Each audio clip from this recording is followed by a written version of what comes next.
Welcome to our மகா பெரிவா களஞ்சியம் channel.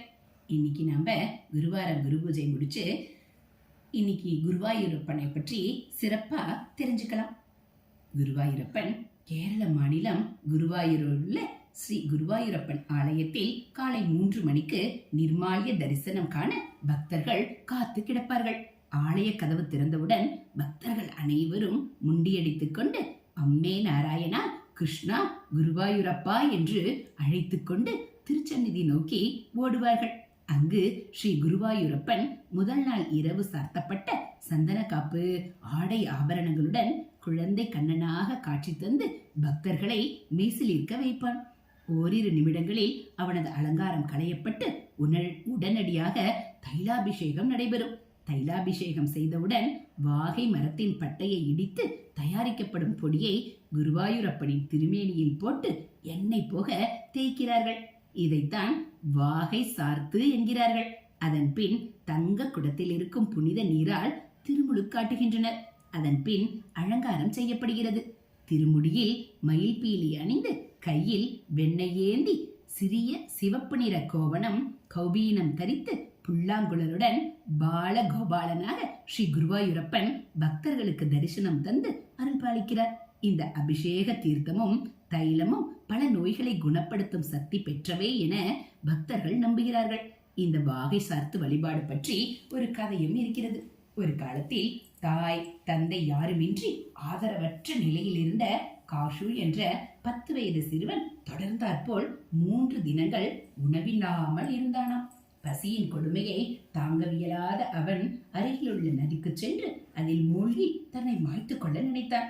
அப்போது நாரத முனிவர் அவன் முன் தோன்றி ஒரு பாத்திரத்தை கொடுத்து அவன் விரும்பும் போதெல்லாம் அந்த அட்சய பாத்திரத்திலிருந்து உணவு கிட்டும் என்று கூறினாராம். அவனும் அதிலிருந்து தேவையான போதெல்லாம் உணவை வரவழைத்து சாப்பிட்டு பசியாறிக் கொண்டிருந்தான். இந்நிலையில் ஒரு நாள் காஷுவுக்கு பேராசை ஏற்பட்டது. மீண்டும் தான் தண்ணீரில் மூழ்குவது போல நடித்து நாரத முனிவரை வரவழைத்து வீடு செல்வம் போன்றவற்றை அடையலாம் என்று நினைத்தான். அதன்படி நதியில் சென்று அவன் மூழ்கிய போது நாரத முனிவரும் வரவில்லை. அட்சய பாத்திரத்தையும் காணவில்லை. பேராசையால் தனக்கு நேர்ந்த துயரத்தை எண்ணிய காசு இறைவனின் புனித பெயர்களை உச்சரித்து அவன் தியானத்திலேயே தனது வாழ்நாளை கழிக்க ஆரம்பித்தான். அவனது நிலையை கண்டு வருந்திய லட்சுமி தேவி உடனடியாக அந்த சிறுவனுக்கு உதவி செய்யுமாறு பகவானிடம் வேண்ட அவரும் அதற்கு இணங்கினார். சுயநினைவை இழந்து மயங்கி கிடந்த காசுவுக்கு பகவான் காட்சி கொடுக்க அவன் எழுந்து நின்று தன்னை அவரது திருவடிகளில் ஆட்கொள்ளுமாறு வேண்டினான். திருமாலும் அதை ஏற்றுக்கொண்டு கலியுகத்தில் நீ ஒரு வாகை மரமாக பிறப்பாய். அப்போது நான் குருவாயூர் கோவிலில் குருவாயூரப்பனாக காட்சி தருவேன். ஒவ்வொரு நாளும் காலையில் எனக்கு நல்லெண்ணெய் அபிஷேகம் முடிந்தவுடன் என்னை வாகை தூளினால் தேய்த்து தூய்மை செய்வார்கள். அந்த வகையில் நீ எனக்கு சேவை செய்வாய். இந்த வாகை சாத்து நல்லெண்ணெய் வாகை பொடி அபிஷேக தீர்த்தம் மூலமாக ஆயிரக்கணக்கான பக்தர்களின் தோல் நோய்களும் தீரும் என்று கூறி சிறுவன் காசுவையும் ஆசீர்வதித்துவிட்டு மறைந்தார். இவ்வாறுதான் குருவாயூர் திருத்தலத்தில் குருவாயூரப்பனுக்கு வாகை சார்த்து வழக்கம் ஏற்பட்டதாம். இது போல ஆன்மீக தகவல்களை நீங்க தெரிஞ்சுக்கணும் அப்படின்னா மறக்காம நம்ம சேனலை சப்ஸ்கிரைப் பண்ணுங்க. கூடவே பெல் ஐகானை கிளிக் பண்ணி ஆல்ங்கிற பட்டனையும் அழுத்திடுங்க.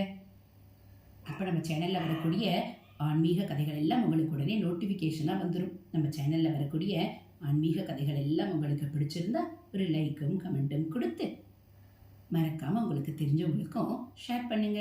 தேங்க்யூ.